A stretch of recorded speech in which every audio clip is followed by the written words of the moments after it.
நான் பார்க்க போகிறது 10th maths 3rd chapter example 3.6 பார்க்க போகிறோம். கொஷின் பாருங்கள். தீர்க்க அப்படின்னு சொல்லிட்டு நமக்கு 3 சப்டிவிஷனாக 3 சமன்பாடு கொடுத்துட்டாங்க. இந்த 3 சமன்பாடு வந்து நம்ம எக்ஸோட மதிப்பெண்ணு, ஒய்யோட மதிப்பெண்ணு, இசட்டோட மதிப்பெண்ணு கண்டுபிடிக்க போகிறோம். சரிங்களா? ஃபஸ்ட்டு கொடுத்துருக்கிறத நம்ம எடுத்து எழுதி சமன்பாடு 1, 2, 3 எடுத்துக்கலாம். இப்போ கொடுத்துருக்க 3 சமன்பாடு எடுத்து நம்ம எழுதியாச்சு. இந்த சமன்பாடு 1 எடுக்க போகிறோம், இந்த சமன்பாடு 2, சமன்பாடு 3 அப்படின்னு எடுத்துக்க போகிறோம். ஃபஸ்ட்டு இதாவது 2 சமன்பாடு நம்ம எடுத்துக்கலாமா? முதல்ல 1, 2 எடுத்துக்கலாம். 1வது சமன்பாடு என்ன? 3x + y - 3z = 1. 2வது சமன்பாடு என்ன? -2x - y + 2z = 1. இங்கே 1, 2 தான் எடுக்கணுமான்னா கிடையாது. நீங்கள் 1, 3 எடுத்துக்கலாம், இல்லை 2, 3 இல்லை 3, 1 சம்திங் எப்படின்னா மாற்றி எடுத்துக்கலாம். நமக்கு தேவை 2 சமன்பாடு, 2 பிரித்து 2 டைம் எடுக்கணும். அதே போல் நீங்கள் இசட் தான் கேன்சல் பண்ணணும், ஒய் தான் கேன்சல் பண்ணணும், எக்ஸ் தான் கேன்சல் பண்ணணுன்றது உங்களோட விருப்பம். எதை நீங்கள் கேன்சல் பண்ணுறீங்களோ அது தகுந்த மாதிரி மாற்றி எடுத்து எழுதிக்கோங்க அந்த நம்பர். இப்போ எக்ஸை பெருக்கிறேன்னு இப்போ 2 எக்ஸை நமக்கு மாற்றி பெருக்கிற மாதிரி இருக்கும். ஒய்ன்னா ஒய்யை மாற்றி பெருக்கிற மாதிரி இருக்கும். சம்டைம்ஸ் இந்த மாதிரி நம்ம ப்ளஸ்ஸு மைனஸ்ன்னு அவங்களே கொஷினில் கொடுத்துட்டாங்கன்னா நம்ம அப்படியே கேன்சல் பண்ணிக்கலாம். அப்படி கொடுக்கலனா ஒன்றும் குறி மாற்றுற மாதிரி இருக்கும், இந்த நம்பர்ஸை மாற்றி பெருக்கிற மாதிரி இருக்கும். சரிங்களா? Divide by +y - y cancel ஆயிருமா? இப்போ இங்கே பாருங்க +3x - 2x கழிச்சா என்ன வரும்? 1x மட்டும் வரும். இங்கே -3z, இங்கே +2z கழிச்சா என்ன வரும்? -1z வரும். இங்கே 1 போட்டலாம் 1 தான், போடலாம்னு 1 தான், = 2.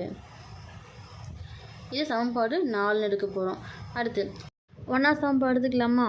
என்ன? 3x + y - 3z = 1. 3வது சமன்பாடு என்ன?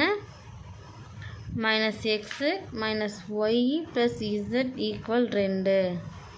சரிங்களா? ஏன் நமக்கு சமன்பாடு 2, 3 ஒய் பற்றி சின்ன நமக்கு ஒரே குறியாக இருக்கும். அதனால் வந்து சமன்பாடு 1, 3 மாற்றி எடுத்துக்கிறோம். சரிங்களா? இப்போ அப்படியே ரிமூவ் ஆகிடுமா? அப்படியே ரிமூவ் ஆகிடுச்சுன்னா இங்கே -3x இருக்குது, ப்ளஸ் -x இருக்குது, கழிச்சா என்ன வரும்? 2xன்னு வரும். -3z + 4z கழிச்சா என்ன வரும்? 2z.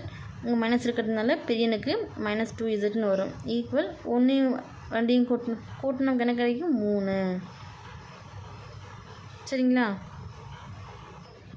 இது சமன்பாடு 5 அப்படின்னு எடுத்துக்கலாமா? சமன்பாடு 5ஐயும் சமன்பாடு 4ஐயும் சமப்படுத்துவோமா? அப்போது 5வது சமன்பாடு என்ன? 2x - 2z = 3. நம்ம எதை அப்படியே எழுதுகிறோமோ அதை அப்படியே எடுத்து எழுதிக்கோங்க. நம்பர் ஆட் பண்ணி பெருக்கி எழுதுகிறோம் பார்த்தீங்களா, அதை வந்து கீழே எழுதிக்கோங்க, உங்களுக்கு ஈஸியாக இருக்கும். 4வது சமன்பாடு என்ன பண்ணலாம்? 2ஆல் பெருக்கலாமா?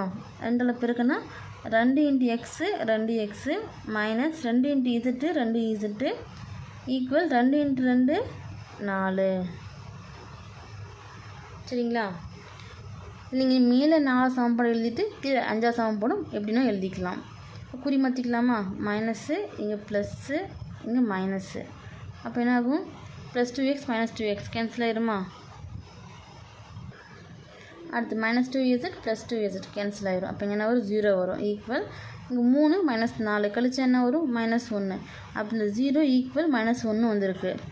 அப்போது தஃபோர் எடுத்து எழுதிக்கலாம். நமக்கு இது வந்து சமமானா 0 - 1 சமம் கிடையாது. அப்போ என்ன வரும்? 0 = -1. இது நமக்கு தவறான சமன்பாடு. அப்போ இந்த சமன்பாடு எப்படி இருக்கும்? ஒருங்கமைவற்றது, தீர்வுகள் கிடையாது அப்படின்றது எடுத்து எழுதிக்கோங்க.